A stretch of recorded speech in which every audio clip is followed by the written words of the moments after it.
योगी के उत्तर प्रदेश में अब माफिया का अंत होने लगा है, यानी माफिया अब मिट्टी में मिल रहे हैं। अतीक अहमद के बाद अब नंबर आया है माफिया मुख्तार अंसारी का। कोर्ट ने सजा सुनाते हुए मुख्तार को ना सिर्फ 10 साल की सजा सुनाई है, बल्कि गैंगस्टर एक्ट भी लगा दिया है। और सिर्फ मुख्तार ही नहीं, बल्कि उसके भाई अफजाल अंसारी पर भी शिकंजा कसा गया है। तो ये रिपोर्ट देखिए और जानिए मिट्टी में कैसे मिल रहे हैं माफिया।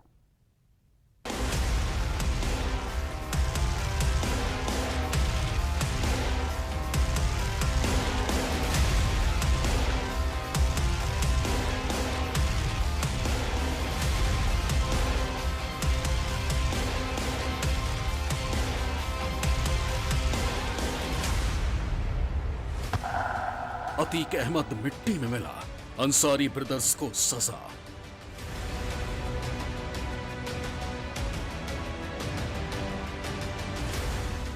इस माफिया को मिट्टी में मिला देंगे।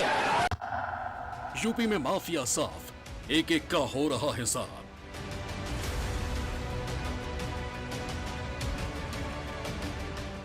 आने वाला समय में ये बता सकती हूँ कि गुंडा माफियाओं का राज खत्म हो गया है और खत्म हो जाएगा। कि तो जेल में रहेंगे, नहीं तो ऊपर चले जाएंगे। ये तो है, खत्म होगा गुंडा राज, सबको मिलेगा इंसाफ। दोष होगा बड़ा सजा होगा, कम दोष होगा तो कम सजा होगा। और निश्चित रूप से अगर जो सजा का पात्र होगा, निश्चित रूप से न्यायपालिका उसे सजा देगी। नाम मुख्तार अंसारी, सजा 10 साल, गैंगस्टर एक्ट में दोषी। नाम अफजाल अंसारी, सजा 4 साल, गैंगस्टर एक्ट में दोषी।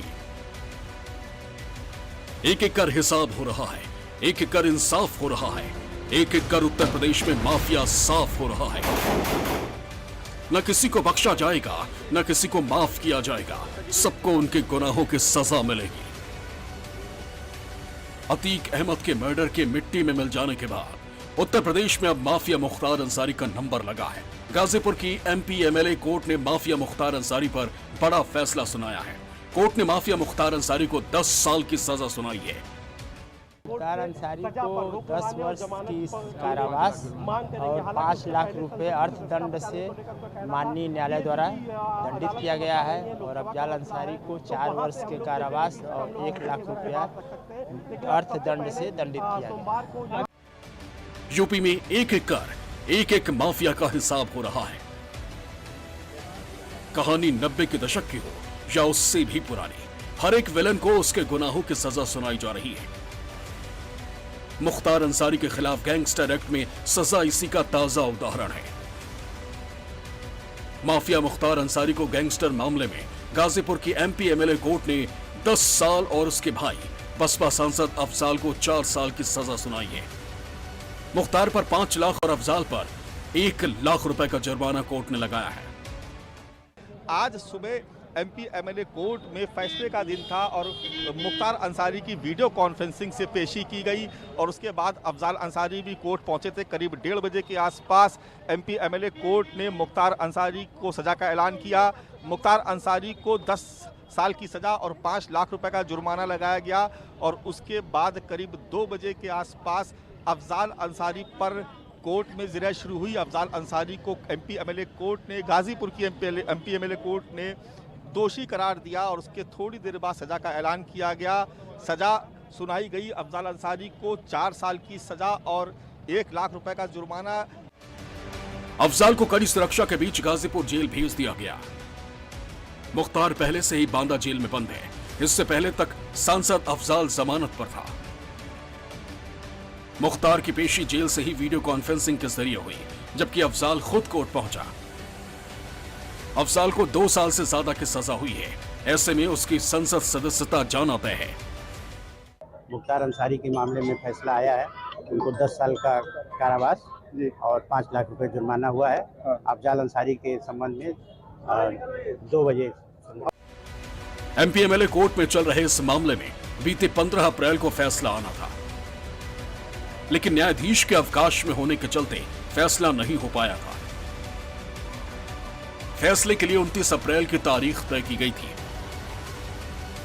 और यह तारीख आते ही मुख्तार के खिलाफ सजा का ऐलान हुआ है। मुख्तार अंसारी को 22 सितंबर 2022 से 29 अप्रैल 2023 तक कुल 4 मामलों में सजा मिल चुकी है। 22 सितंबर 2022 को मुख्तार को इलाहाबाद हाई कोर्ट के लखनऊ बेंच ने 7 साल और अगले ही दिन जस्टिस दिनेश कुमार सिंह ने गैंगस्टर मामले में 5 साल की सजा सुनाई थी। इसके 85 दिन बाद यानी 15 दिसंबर 2022 को मुख्तार को कांग्रेस नेता अजय राय के बड़े भाई अवधेश राय मर्डर और एडिशनल एसपी पर हमले समेत कुल 5 मामलों में 10 साल की सजा हुई है। आज गैंगस्टर मामले में मुख्तार को 10 साल की सजा हुई है। अब इसके बाद अफजाल अंसारी को गाजीपुर की जेल भेज दिया गया है। अब सबसे बड़ा सवाल ये खड़ा होता है कि अफजाल अंसारी की जो लोकसभा की सदस्यता है उस पर भी खतरा मंडरा रहा है। आज का फैसला ऐतिहासिक फैसला है। ये माना जा रहा है कि इस सजा के बाद मुख्तार अंसारी और अफजाल अंसारी का न केवल गाजीपुर, मऊ, आजमगढ़ बल्कि पूर्वांचल में जो राजनीतिक रसूख है या जो राजनीतिक प्रभाव था वो भी अब समाप्ति की ओर है। गाजीपुर की मोहम्मदाबाद विधानसभा सीट पर 1985 से 2002 तक अंसारी बंधुओं का दबदबा रहा। साल 2002 में भाजपा नेता कृष्णानंद राय ने अंसारी फैमिली का विजय रथ रोकते हुए चुनाव जीता और विधायक बन गए। उन्होंने अफजाल अंसारी को 8000 वोटों से मात दी। यहीं से अंसारी और कृष्णानंद राय के बीच अदावत शुरू हो गई। जी देखिए, न्यायालय का मामला है। कोर्ट न्यायालय में जो न्यायालय की फैसला आएगी उसमें मुझे न्यायालय के फैसले पर विश्वास है। मैं विश्वास करती हूँ। आने वाला समय में कैसा क्या होगा वो तो मैं ही नहीं बता सकती हूँ, बाकी आने वाला समय में ये बता सकती हूँ कि गुंडा माफियाओं का राज खत्म हो गया है और खत्म हो जाएगा। कि तो जेल में रहेंगे नहीं तो ऊपर चले जाएंगे, ये तो है। चुनाव जीतने के बाद 3 साल बाद 29 नवंबर 2005 को बीजेपी विधायक राय एक क्रिकेट टूर्नामेंट का उद्घाटन करने जा रहे थे। टूर्नामेंट पास के गांव में था, इसलिए वो बुलेट प्रूफ गाड़ी की जगह सामान्य वाहन से चले गए। यहां से जब वो लौटने लगे तब भावरकोल की वसनिया पुलिया के पास एसयूवी गाड़ी उनकी गाड़ी के सामने आकर खड़ी हो गई। विधायक और उनके साथी कुछ भी समझ पाते इससे पहले ही एसयूवी से 8 लोग उतरे और ताबड़तोड़ फायरिंग शुरू कर दी। AK-47 से तकरीबन 500 राउंड फायरिंग की गई। विधायक और उनके साथी गाड़ी पर सवार 6 लोग और गाड़ी भी छलनी हो गई। विधायक कृष्णानंद राय समेत 7 शवों का जब पोस्टमार्टम हुआ तो सभी के शरीर से कुल 67 बुलेट मिले। मृतकों में विधायक के अलावा मोहम्मदाबाद के पूर्व ब्लॉक प्रमुख श्याम शंकर राय, भावरकोल ब्लॉक के मंडल अध्यक्ष रमेश राय, अखिलेश राय, शेषनाथ पटेल, मुन्ना यादव और उनके अंगरक्षक निर्भय नारायण उपाध्याय थे। प्रदेश के मुखिया महाराज जी को भी तहे दिल से धन्यवाद देता हूं कि उन्होंने अपने जीरो टॉलरेंस की नीति पर आज उत्तर प्रदेश को भयमुक्त बनाया है। पिछले सरकारों में ये गुंडे माफिया आतताई के रूप में काम करते थे और इनका केवल पैसा था लोगों से धन उगाही करना। आज यही गुंडे माफियों का सफाया हो रहा है। इस हत्याकांड के बाद पूरा पूर्वांचल दहल उठा। विधायक के समर्थक तोड़फोड़ पर उतर आए, जमकर आगजनी की गई। विधायक की पत्नी अलका राय ने मुख्तार, अफजाल अंसारी के अलावा मुन्ना बजरंगी समेत अन्य कई के खिलाफ केस दर्ज करवाई थी। इस हत्याकांड के एकमात्र चश्मदीद गवाह शशिकांत राय थे। उनके कुछ ही दिन बाद संदिग्ध हालात में मौत हो गई। मामले में जांच चली लेकिन सबूत नहीं मिले। इसके बाद कृष्णानंद हत्याकांड के सभी आरोपियों को बाइज्जत बरी कर दिया गया। आज तो ये तो तय हो गया कि ये एक गुंडे हैं और वो भी टुच्चे गुंडे हैं। ये चीज़ आज फैसला हुआ, लेकिन संतुष्टि तो अभी आगे आने वाले समय में मिलेगी। यूपी के गाजीपुर में खौफ की जमीन तैयार करने के बाद मुख्तार अंसारी ने एक पैर गुनाहों की दुनिया में जमाया और दूसरा पैर राजनीति में। मुख्तार सिर्फ गैंगस्टर नहीं बल्कि समाज और सियासत दोनों के सामने एक सवाल की तरह है।